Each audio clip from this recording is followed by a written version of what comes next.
娘家族が家を建て替えることになって預かってるピアノです。我が家で過ごす10ヶ月間、ピアノはほぼ手つかずのまま埃が積もるのかと思いきや、意外にもほぼ毎日弾いてました。小学生の頃、習い事でピアノを弾いてただけだから全然上手じゃないのだけど、譜面を見て音を理解して指先を動かす。結構いい脳トレになりましたよ。それにやっぱり音楽は楽しい。でもこのピアノともそろそろお別れです。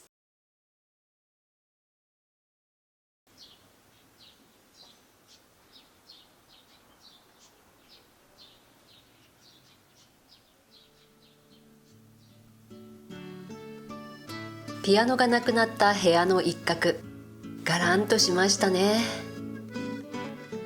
ピアノを置くために外した棚の跡、なんとかしないとですね。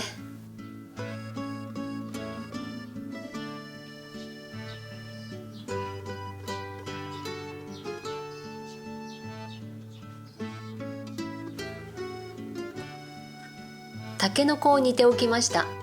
これを使ってたけのこご飯を作ります。小豆も煮てあんこを作ろうかな。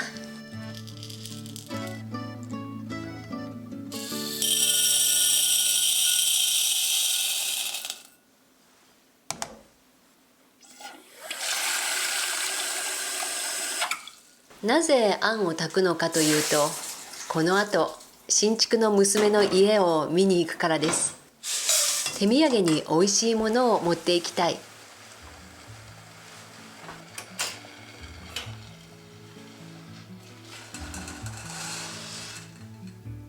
たけのこご飯の他にもう一品。何にしようかあれこれ考えて、だいぶ暖かくなったことだし、ひんやりスイーツにしよう。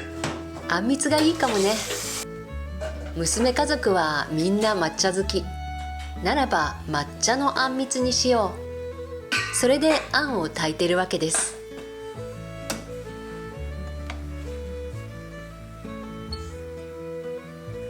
娘も娘の旦那様も揃って一級建築士。娘夫婦は結婚してしばらく経った頃、中古の家を買いました。その家を自分たちでコツコツリフォームして暮らし始めたんですよ。あの時は私も一緒に床板張りをしましたよ。あれからもう10年が経ったとは。懐かしい。そして月日が経つのが早すぎる。その中古のお家も私から見れば十分に素敵なお家だったんですけどね。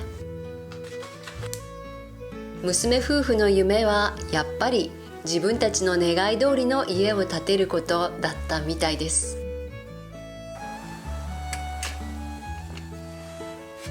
それで3年ぐらい前、もっと前からかな、そろそろ家を建て替えようと考え始めて、夫婦で話し合ってる姿をよく見かけるようになりました。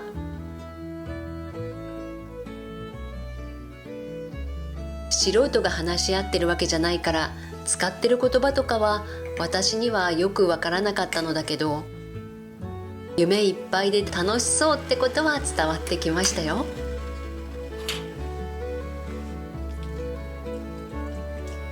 それに話し始めてから現実に向けて動き出すまで長い時間をかけるものなのだなぁと感心しながら見てました。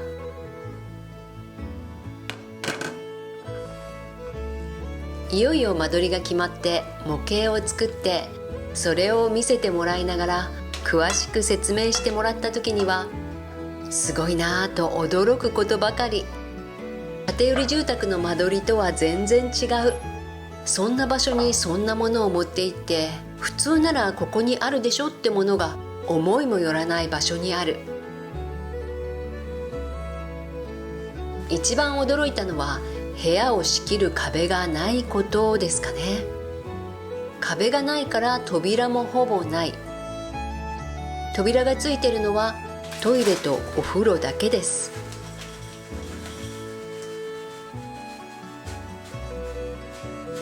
でもね、それじゃあ中学生と高校生の孫が文句を言うんじゃないかと思いましたよ。だけど思ったほど抵抗はなくて、兄と妹のスペースを本棚で仕切ることで納得したみたいです。さすがだなと思いましたよ。娘夫婦が考えた間取りはそっくりそのまま2人が目指す家族の在り方を表してるんだなってね。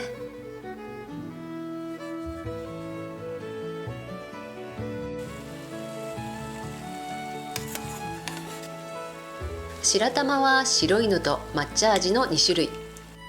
新築祝いだから赤い白玉の方が良かったかなと反省しつつ、今回は白と緑で勘弁してもらいましょう。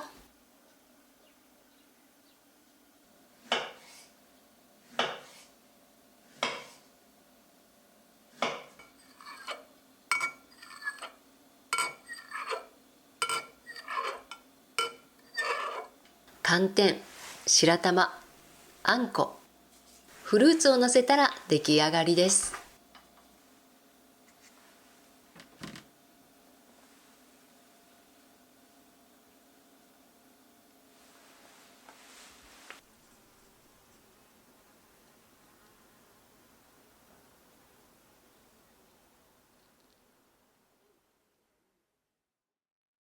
すっかり日が暮れた頃、娘家族の新しい家に着きました。一歩中に入った途端にもうおしゃれ。玄関のたたきは昔の土間を彷彿とさせる洗い出し。正面を見るとピアノがドーンと置いてありました。玄関ホールにピアノ。このゆとりを感じさせる空間が尊すぎる。素通しの階段から漏れる光がこれまた芸術的。最初からこの光を計算してたんでしょうか。さすがです。階段を上がって左に回り込むとそこはキッチン。ステンレスの流し台は10年前に中古住宅を買った時にキッチンをリフォームしてつけたもの。それを取り外して新しい家につけたとのことですよ。気に入ってるし節約にもなるしねと言ってました。この辺の棚とかトースターとかは元の家で使ってたものです。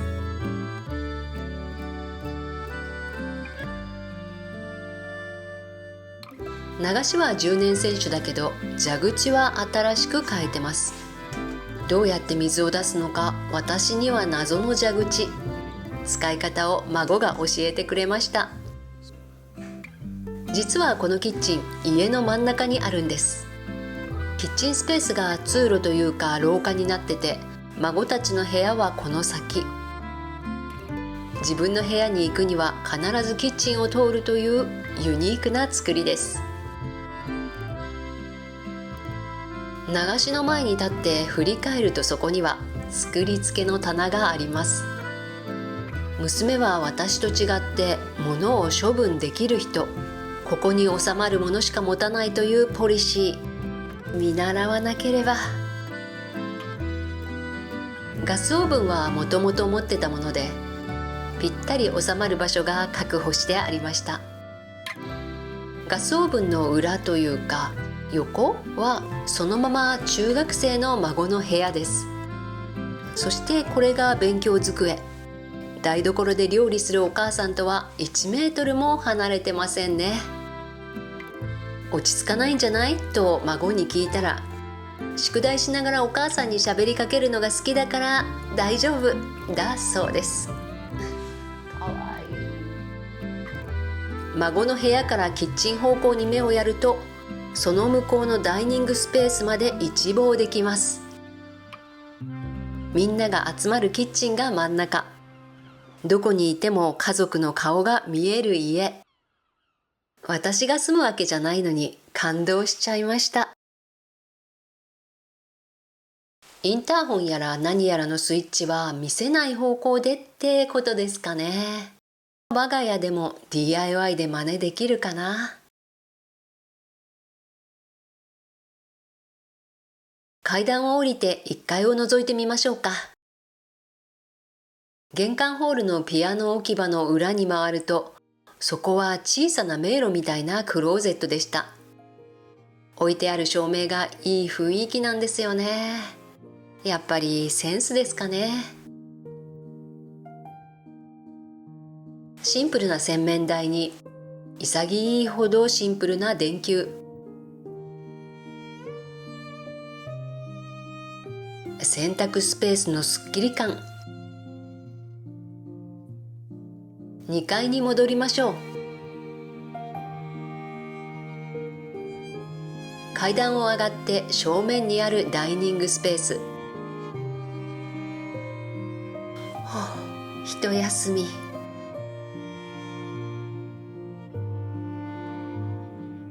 テーブルについてまっすぐ前を見ると小さな畳のスペースがありました。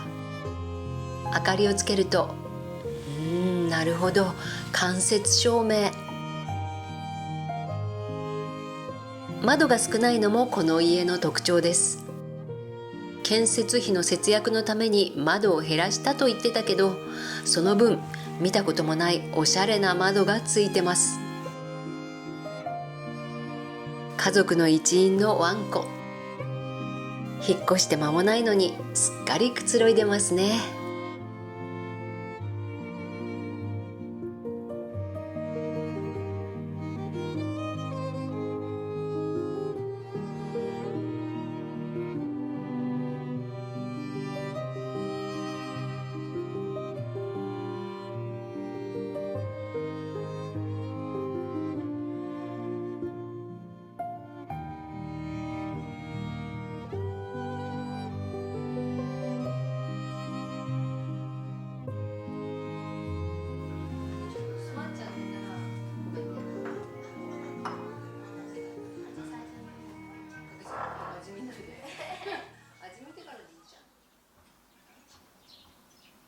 娘たちのお家の歴史はこれから始まるけど、我が家はもうすっかり歴史が刻まれた古いお家。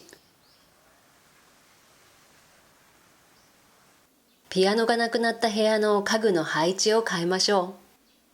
この食器棚をピアノがあったところに戻したい。まずは上に置いてあるものと中に入ってるものを全部出さないとね。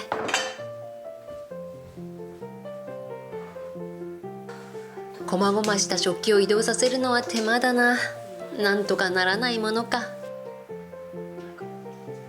そうだ、キッチンのキャスター付きの棚を使ってみよう。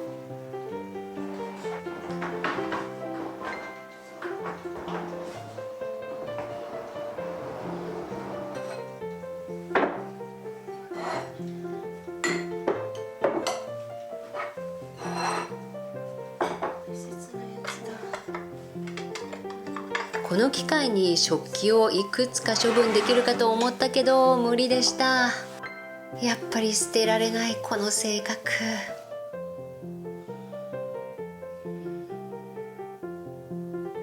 この食器棚、もともとは上の方にも棚がついてたからこんな形なんです。棚がついてた名残の穴も開いたままですね。よし、これをどうにかしよう。やっぱり切るしかないですかね。果たしてまっすぐ切れるのか。自分を信じるしかないですね。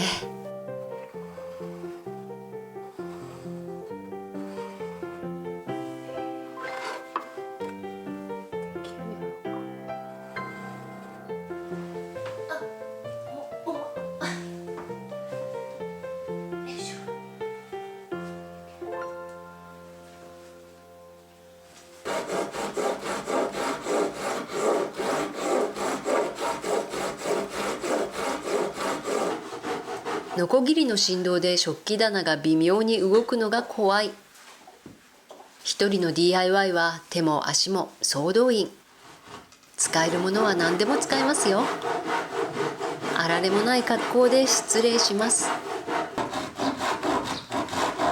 20分間ノコギリを引き続けて切れました。思ったよりまっすぐ切れて感動です。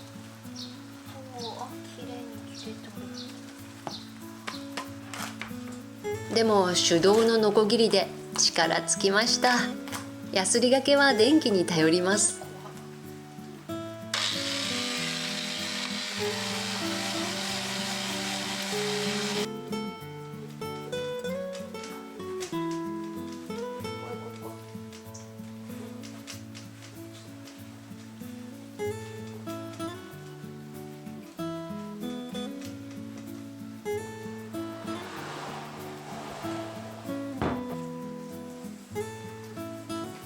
電気の力はすごい。一瞬で切り口が滑らかになりましたよ。だけどこれで終わりじゃなかった。反対側も切らないとおかしいよね。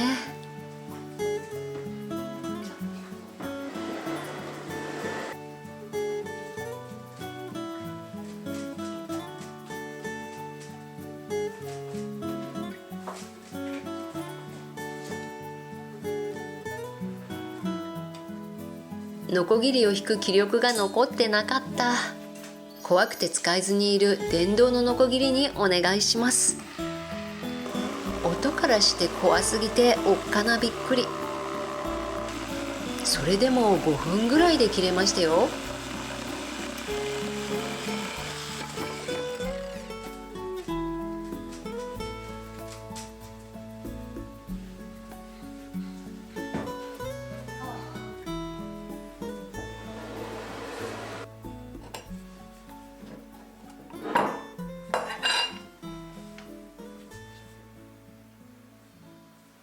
切り口に蜜蝋を塗っておこう。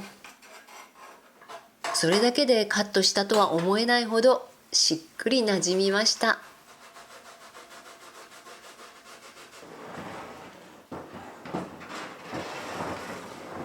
コンセントも使えるようになって趣味のコーナーが完成。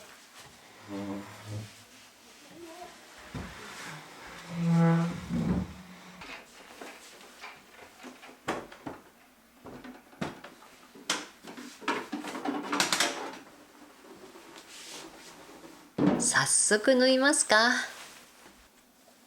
何を作るかはまた今度のお楽しみですね。